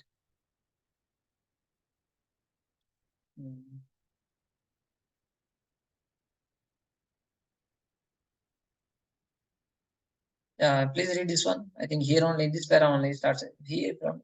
You can read this one. Someone can read. One should not try to go upwards artificially without seeing for himself how much he has been released from sex desire. The smiling face of the Lord is the 10th canto of Srimad Bhagavatam, and there are many upstarts who at once try to begin with the 10th canto, and especially with the 5 chapters, we delineate the Rasa Lila of the Lord. This is certainly improper. Please continue. By such improper study or hearing of the Bhagavatam, the material opportunists have played havoc by indulgence in sex life in the name of Bhagavatam. This village is rendered by the acts of the so-called devotees. One should be free from all kinds of sex desire before he tries to make a show of recital of the Bhagavatam. Sri Vishwanath Chakravarti Thakur definitely. We pause here. We can read this one. Yeah. The conclusion is that those who are still entrapped by sex indulgence should never progress to meditation above the feet of the Lord. Therefore, recital of Srimad Bhagavatam by them should be restricted to the first and second cantos of the great literature. One must complete the purificatory process by assimilating the contents of the first 9 cantos. Then one should be admitted into the ring of the 10th canto of Srimad Bhagavatam. So here we need to see the spirit of Prabhupada, what he's saying, that because our hearts are contaminated by gross and subtle forms of this lust. So we need to be purified by more focusing on first and second cantos, means the greatness of the Lord. The greatness and sweetness. Sweetness is like 10th canto, where the Lord's special pastimes are mentioned. Definitely, they are also purifying. Nirmatsaranam satam. They are purifying to the envious hearts also. Nivrittatarshairupagiyanmanat bhavaushadaat shotrapanobhiramat. So it's for everyone. Bhagavatam is also for conditioned souls only. It's spoken. It is purified. Not only for Paramahamsas. Not only it's a Samhita for Paramahamsas, but it's also for conditioned souls also. So Sukadeva Goswami is spoken for the benefit of the conditioned souls. But we need to see what exactly we should hear, when to hear, what to hear. We need to be under guidance. But this is the main kind of a guidance Prabhupada gives, that we need to focus on greatness of the Lord initially, more and more, as long as we are not purified much in the heart, especially from the gross, and then the subtle form of Salas in terms of profit, adoration, distinction, pujala, pratishtha. So we keep on meditating, we keep on studying, reading, and hearing, especially these things. Hope this gives a answer to your question. Okay. Shall we continue? Okay. Text 13. Please read. The process of meditation should begin from the lotus feet of the Lord and progress to his smiling face. The meditation should be concentrated upon the lotus feet, then the calves, then the thighs, and in this way higher and higher. The more the mind picks upon the different parts of the one after another, the more the intelligence becomes purified. Please read the first 2 lines. The process of meditation recommended in the Srimad Bhagavatam is not to fix one's attention on something impersonal or void. The meditation should concentrate on the person of the Supreme Godhead, either in the Virat Rupa, the gigantic universal form, or in his Satchidananda Vigraha. Yeah. So it's not a void, impersonal, we should meditate on. Either we have the form of Virat Rupa or form of Satchidananda Vigraha, a neophyte or advanced. So at least they should have some form that's easy and also effective. So Prabhupada writes about how meditation from lotus feet to lotus face, as we read previously also. How meditation has to start from lotus feet. How we are purified by that meditation. A beautiful purports you can just go through as we are running out of time. The impersonalists and the voidists are therefore recommended to meditate upon the universal form of the Lord, whereas the devotees are recommended to meditate on deity worship in the temple. So Prabhupada gives a practical application to devotees also. Yeah. Next, please read translation. Until the gross materialist develops a sense of loving service unto the Supreme Lord, the seer of both the transcendental and material worlds, he should remember or meditate upon the universal form of the Lord at the end of his prescribed duties. So here gives the qualification when to start and when to progress further on the meditation of the Paramatma. So until the gross materialist develops a sense of living service, till then he should meditate on the universal form of the Lord. So that's the main criteria. So as long as he has not developed the sense of loving service or attraction towards the Supreme Lord in form of Paramatma, if he has a desire to enjoy, still he has to continue the process of Virat Rupa meditation. Yeah. Okay. Some way or other, one must try to re-establish one's forgotten relation with the Lord. If one at all desires to gain real happiness in life, to reclaim his natural, unfettered condition. Yeah, Prabhupada brings out devotional purports, how one should, as a devotee, we need to establish our relationship, not with an impersonal relation, but the Supreme Lord. Please read the conclusion.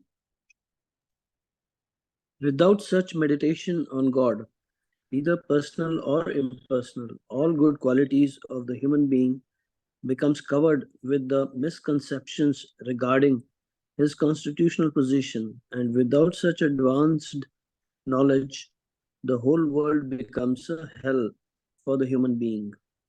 See here, Prabhupada is coming one more step down to at least to bring an ethical, social position, kind of a position. He's saying, at least you meditate such a meditation God, either personal or impersonal, he's saying. Because if you don't have even a conception of ethics or a presence of God, you will just go down to the animalistic level, where the whole world becomes a hell for the human being.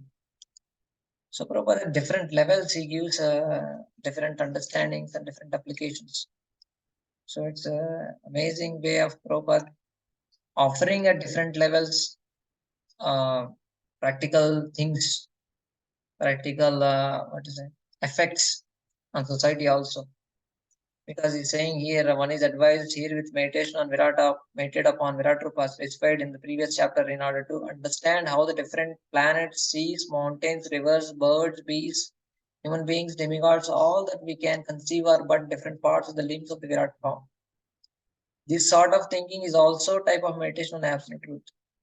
And as soon as such meditation begins, one develops one's godly qualities and the whole world appears to be a happy and peaceful residence for all the people of the world. So these are different facets of presentation. What are the different advantages? Just Prabhupada's genius in terms of giving applications. Please read.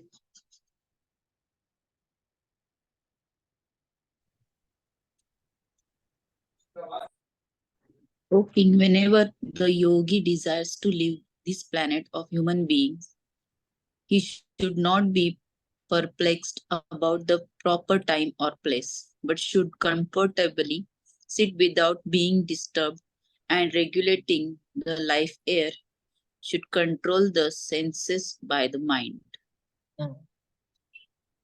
So now he has to, now is his meditation is becoming more and more ripened.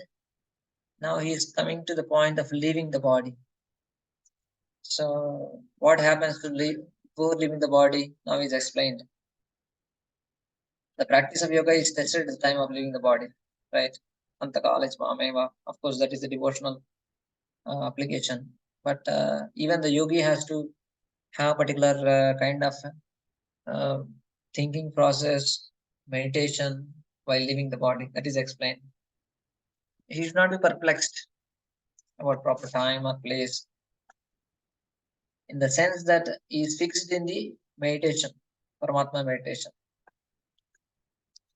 So, in general, of course, there are many. If you see Bhagavad Gita 8th chapter, where it mentions different times and different places, how it affects a person's next destination. But a person who is fixed on service of the Lord, who is fixed on the Paramatma meditation, they are not too much worried about all these things, especially devotees. Here, a yogi also should not be perplexed. He should also not be too much niyamagraha.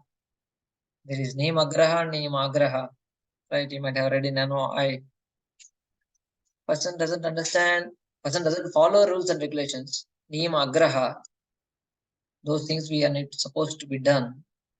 Niyamagraha means he doesn't know why he is doing the purpose. So he is a niyamagraha, that he understands why these rules and regulations are. He is not bothered about all these things because he is fixed in the purpose.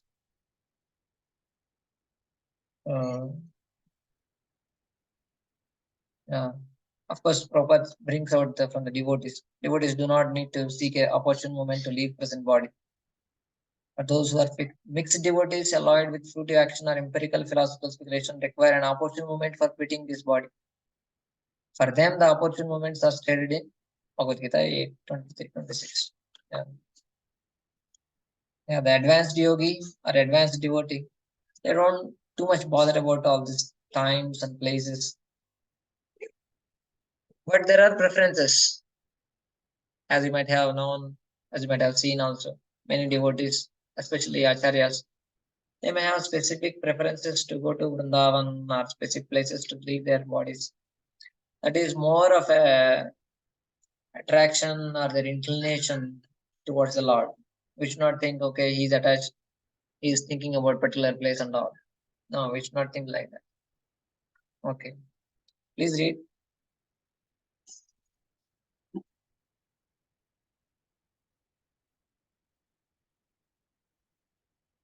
Right, Krishna. Thereafter, the yogi should merge his mind by his unalloyed intelligence into the living entity and then merge the living entity into the superself. And by doing this, the fully satisfied living entity becomes situated in the supreme stage of satisfaction so that he ceases from all other activities. So gradually, he has to see here the process is coming, merging the living entity and super self. So he's leaving the Paramatma feature and trying to merge in the super self. So supreme self satisfaction. That's what the yogi is aspiring for, the merging or the Brahman realization, becoming one with the Lord. Yeah, please read this one. Highlight first. Therefore, the mind has to be manipulated by good and unalloyed intelligence. Perfect intelligence is to render service unto the Lord. One should be intelligent enough to understand that the living being is, in all circumstances, a servant of the circumstances. So Prabhupada is bringing out that service is the final perfection, not merging. That's the main point focused on in this purport. So we need to, it's not desiring to merge, but one should develop the service attitude, because here also we can see that the service is manifested in many ways. So Prabhupada brings out the point there also. Instead of serving the circumstances in many different ways, we need to turn our service attitude towards the Lord. When the living entity is directly seen by the Lord dictates to him to act according to his desire, and when the living entity follows him perfectly, the living entity ceases to discharge any other duty for his illusory satisfaction. So by doing services, Lord will be attracted. So that's what Prabhupada is directly seen by the Lord. That's what Prabhupada is bringing out. When we render service to him without any motivations, Anya Abhilashita Shunyam Jnana Karma Dhanavritam, then he will come to a perfection stage.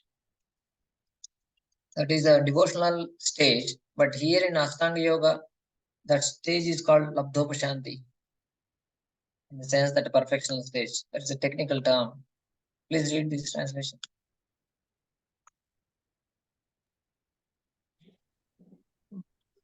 In that transcendental state of Labdhopashanti, there is no supremacy of devastating time which controls even the celestial demigods who are empowered to rule over mundane creatures. And what to speak of any supremacy of the demigod themselves? Not is there the mode of material goodness, passion, or ignorance, nor even the false ego, material causal ocean, or material nature. So as we discussed, this Labdhopashanti is a stage where is kind of a stage where it's kind of samadhi, where there is no any kind of disturbances to him. Nor is there a mode of material goodness, passion, ignorance, nor even the false ego. So he's in completely transcendental in one sense. So then Prabhupada explains that what is the difference between transcendental stage and modes of material nature. It's only influence of time, right? So there is the main influence of time happens in the modes of material nature.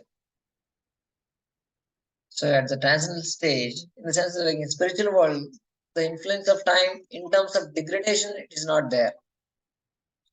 Time, effect of time will be there, but it's a different what is the effect is there of time. It's not generally here in material world. As the time grows, there's only degradation more and more, devastation, or disintegration of things that we create, the material world. So everything disintegrates as the time goes. The body appears to be growing from the day of birth till 25, but actually it's only decaying in one sense.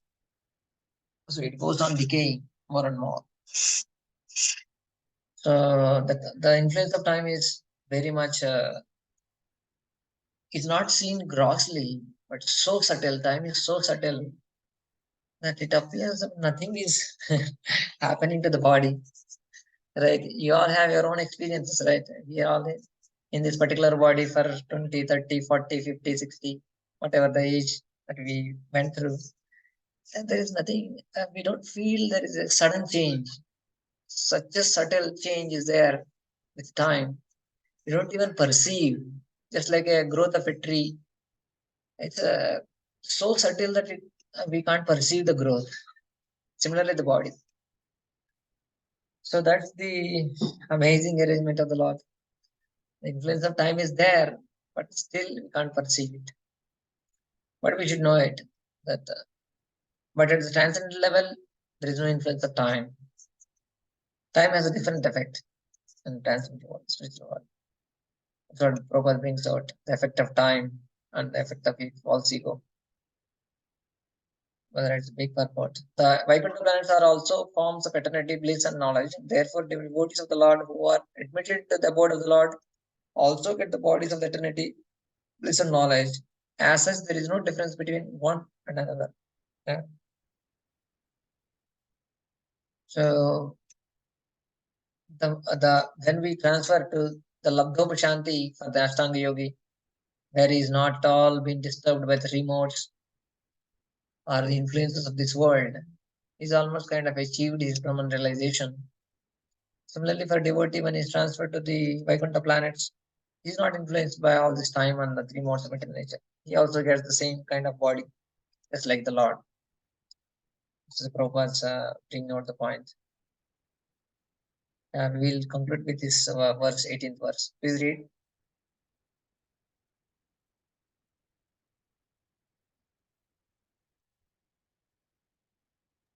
The transcendentalists desire to avoid everything godless, for they know that the supreme situation in which everything is related with the Supreme Lord within. Therefore, a pure devotee in absolute harmony with the Lord does not create perplexity, but worships the lotus feet of the Lord at every moment, taking them into his heart. So here the stage of Brahman realization is explained.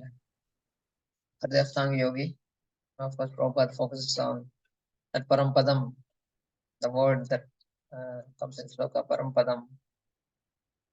Parampade Pade, Parampadam, the first words, Prabhupada, Vaishnavam, Parampadam, Vaishnavam, Amananti. That.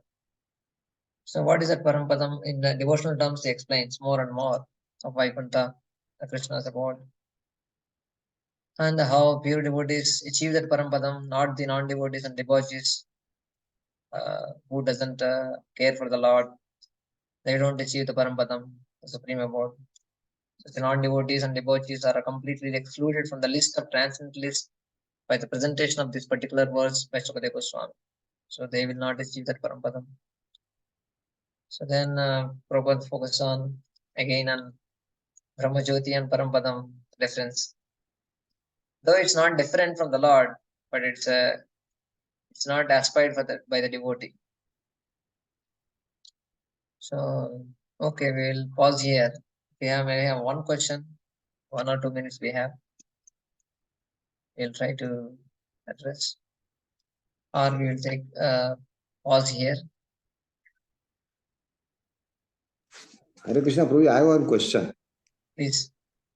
Prabhuji, by chanting and hearing, our goal is to realize the Supreme Personality of Godhead. Correct. We do worship also, did worship for that. But correct. Is that means by chanting process we go to realization of the Bhagavan in the heart directly, not having Paramatma? Directly we get Supreme Personality manifested in the heart, not Paramatma? Your question is by chanting whether we realize the Paramatma feature or not? Yes, my question is whether our personal Godhead is manifested directly with form in heart. Not the, is it like that?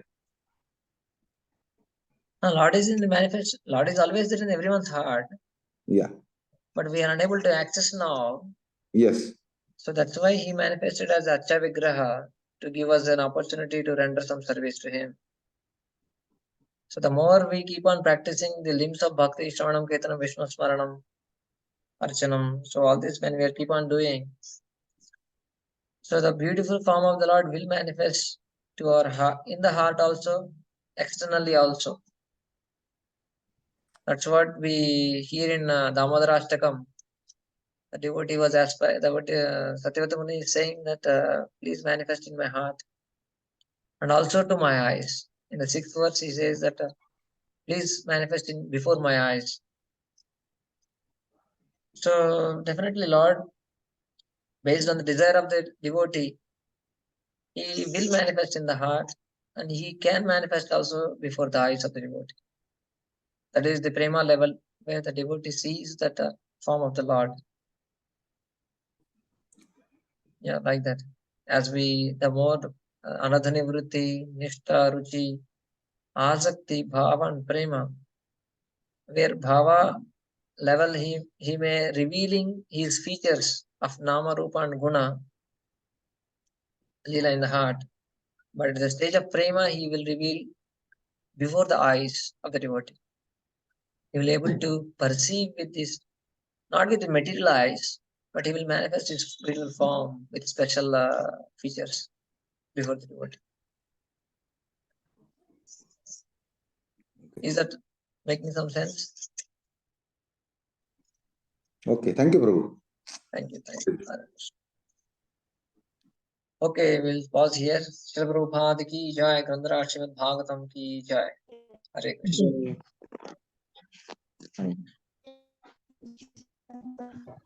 Hare Krishna. Thank you. Thank you, Prabhuji. Hare Krishna. Hare Krishna. Thank you, Prabhuji. Hare Krishna. Hare Thank you. Krishna.